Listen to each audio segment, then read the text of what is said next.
Good afternoon बच्चों। आज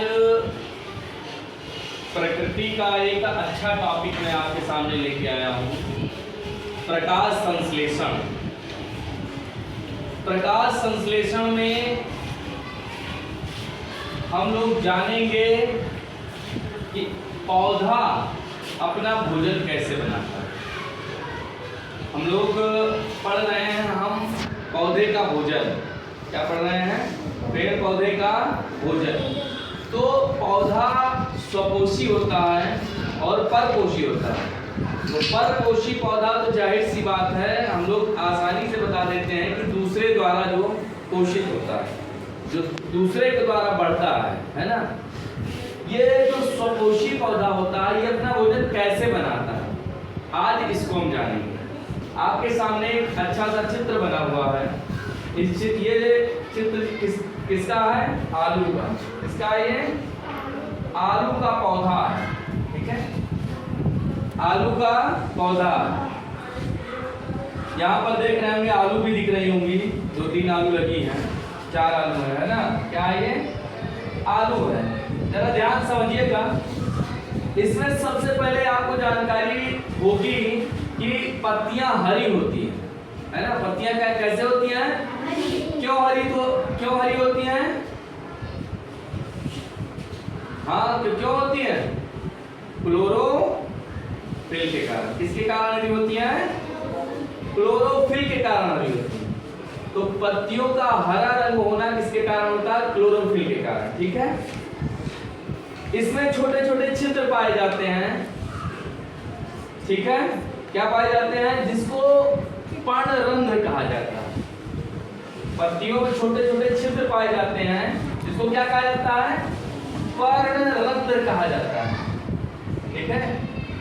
क्या कहा जाता है? पर्णरंध्र कहा जाता है, छोटे छोटे छिद्रों। इसमें क्लोरोफिल पहले से उपस्थित है, ठीक है। चूंकि हरा है तो हरा क्यों है? क्लोरोफिल के कारण हरा है, ठीक है। इसमें अन्य तत्व कहां से आते हैं? प्रकाश संश्लेषण क्रिया है तो प्रकाश की उपस्थिति में हो रही है, तो सूर्य भी है।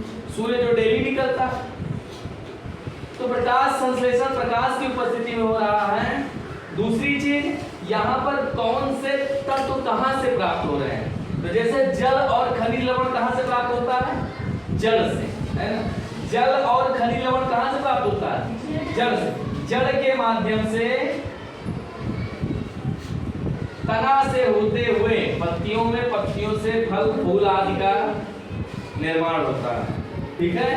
तो यहाँ पर क्या होता है? जल के द्वारा जल और खनिज लवण ऊपर जाता है और पत्तियों में ऑक्सीजन CO2 जो होता है, ये CO2 श्वसन क्रिया ये भी करता है। जैसे हम लोग श्वसन क्रिया करते हैं, श्वसन क्रिया में हम लोग क्या करते हैं? ऑक्सीजन अंदर लेते हैं और CO2 को बाहर निकालते हैं। वैसे पौधे भी क्या करते हैं? CO2 को अंदर लेते हैं, ऑक्सीजन को बाहर निकालते हैं। तो यहाँ पर ये CO2 गैस कहाँ से प्राप्त करेगा? CO2 गैस ये पर्यावरण से प्राप्त करेगा, ठीक है। CO2 गैस कहाँ से प्राप्त करेगा? पर्यावरण से। CO2 गैस प्राप्त किया, पर्यावरण से प्राप्त कर लिया, ठीक है। अब यहाँ पर क्या होगा? CO2 आदि सब द्वारा यहाँ पर जब क्रिया होगा, कहाँ? पत्तियों पर। क्योंकि आपको पता, पत्तियों को पौधे का रसोई घर भी कहा जाता है। पत्तियों को पौधे का क्या कहा जाता है? रसोई घर भी कहा जाता है। तो यहाँ पर भोजन के रूप में किस यहाँ पर क्लोरोफिल है, वायुमंडल से CO2 मिल गया, CO2 और यहाँ से जल और खनिज लवण मिल गया। ये सब जब क्रिया करते हैं तो यहाँ पर भोजन के रूप में कार्बोहाइड्रेट तैयार होता है, जो इसका भोजन है। कार्बोहाइड्रेट क्या है? इसका भोजन है।